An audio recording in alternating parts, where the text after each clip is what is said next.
En 1872 llega al poder el coronel José Balta. Él en realidad era parte de una revuelta que había caudillado Ramón Castilla contra Prado, pero Castilla muere, digamos, durante este intento de tomar el poder, y finalmente quien va a liderar a ese grupo va a ser Balta, quien se hace presidente en 1868. Él va a gobernar durante 4 años, ¿no?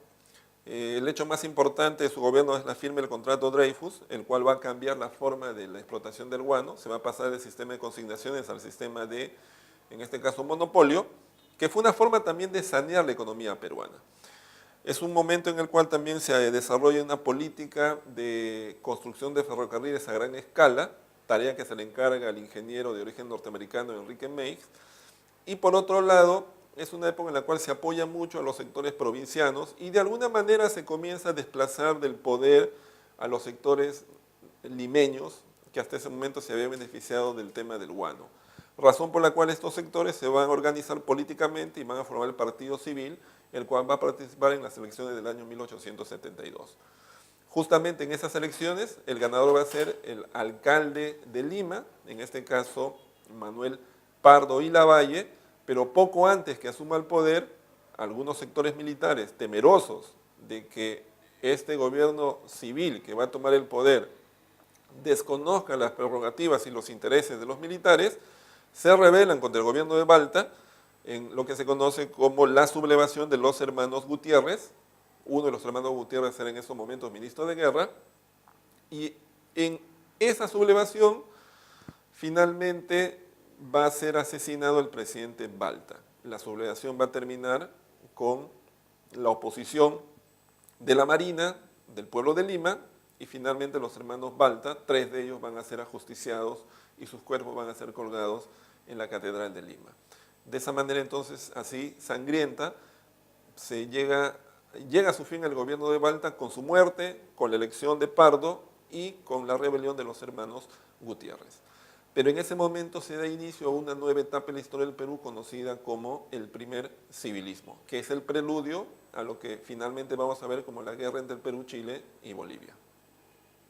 En 1872, Manuel Pardo y Lavalle se convierte en el primer presidente civil de la historia peruana. Liderando el Partido Civil, ha ganado las elecciones de ese año.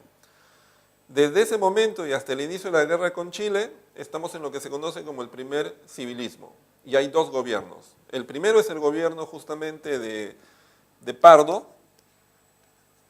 Es el gobierno que va desde el año 72 hasta el año 76. Y luego tenemos el gobierno de Prado, no olvidar, que es del año 76 al año 79. Ambos forman parte de justamente el primer civilismo. Recuerden que Prado había sido ya presidente antes, pero como militar luego de una revuelta. En el año 76 es elegido presidente, ¿no?, por la vía, digamos, electoral. Este primer civilismo, acá se señala, se caracteriza por justamente el dominio del Partido Civil, primer partido político del Perú, que representa a los sectores oligárquicos. Es una época en la cual va a haber una recesión económica muy fuerte, especialmente debido a la crisis mundial del año 73, que en el caso del Perú va a traer efectos muy grandes, sobre todo por la caída del precio del guano. Y luego también es el momento en el cual se anula el contrato Dreyfus. Algunas de las medidas de este primer civilismo, como vamos a ver ahora, son la nacionalización de las salitreras, la política defensiva y el impulso muy grande que se va al sector de la educación. Expliquemos. El gobierno de Pardo es un gobierno que enfrentó una profunda crisis económica por la caída del precio del guano y además por la gran cantidad de la deuda que en esos momentos tiene el Perú. Por eso que el gobierno de Pardo se fijó en un nuevo recurso que comenzaba a tener importancia, que era en este caso el salitre, que se encontraba en el litoral peruano y también en el litoral boliviano hacia el sur. En ese sentido, en el gobierno de Pardo se van a dar medidas para nacionalizar y expropiar las salitreras. Otra de las líneas de trabajo de Pardo fue el fomento de la educación. Se va a promulgar el Reglamento General de Educación Pública, se va a reformar la Universidad de San Marcos, se va a crear la Escuela de Ingenieros, la Escuela de Artes, la Escuela de Oficios, Todo eso en el marco del desarrollo de la educación como un elemento importante para el desarrollo del país. Pardo va a dejar el poder el año 76. Previo a eso había firmado un tratado defensivo con Bolivia el año 1873 ante la inminente posibilidad de una guerra, especialmente con Chile. El gobierno de Prado del año 76 al año 79 es un gobierno que va a enfrentar también la crisis económica, incluso el Perú se va a declarar en bancarrota, y durante este gobierno es que el presidente Pardo va a ser asesinado a su salida del Congreso.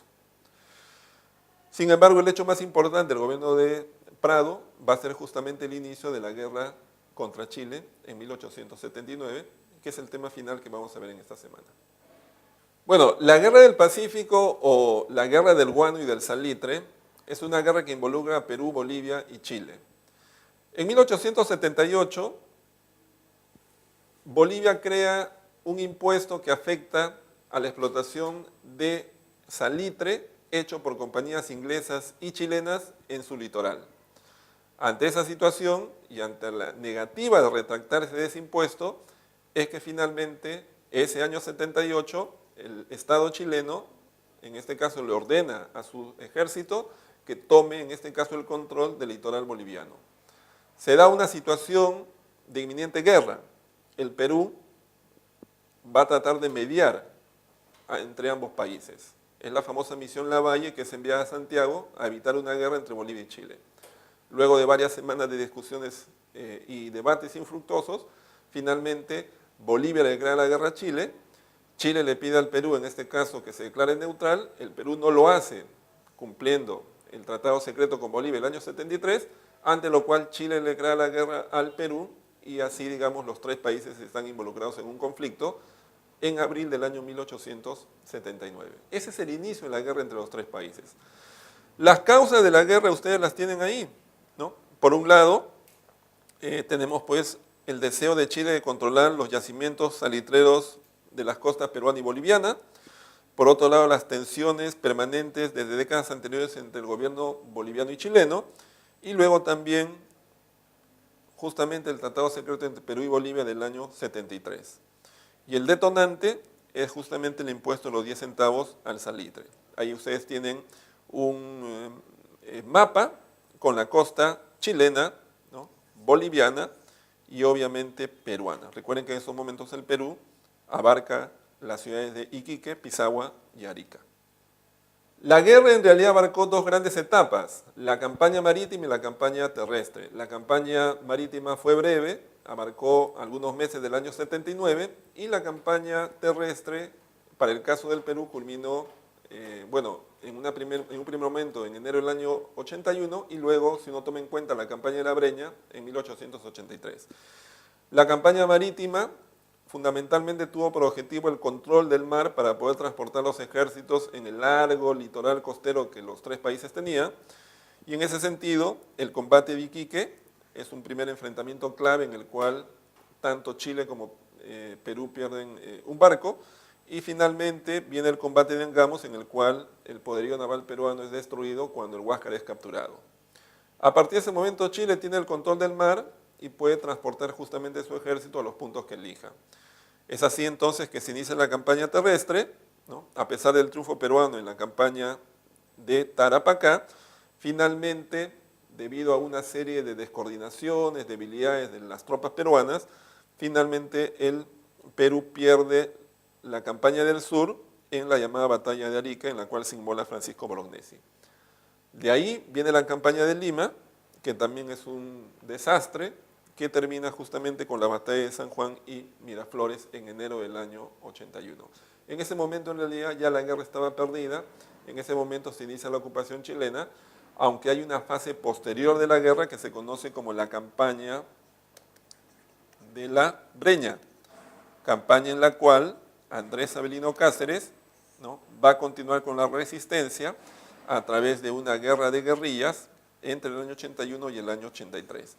Finalmente, el año 83 se consolida, ¿no?, lo que viene a ser ya digamos los acuerdos con Chile, que finalmente van a dar como resultado la firma del Tratado de Ancón, en el cual se establecen justamente las condiciones de paz, como es fundamentalmente la cesión de parte del Perú de todo lo que era la provincia de Tarapacá de manera permanente a Chile y condicionalmente por un periodo de 10 años la zona de Arica y de Tacna, luego de lo cual se debería realizar un plebiscito para que esas ciudades decidan a cuál de los países anexarse.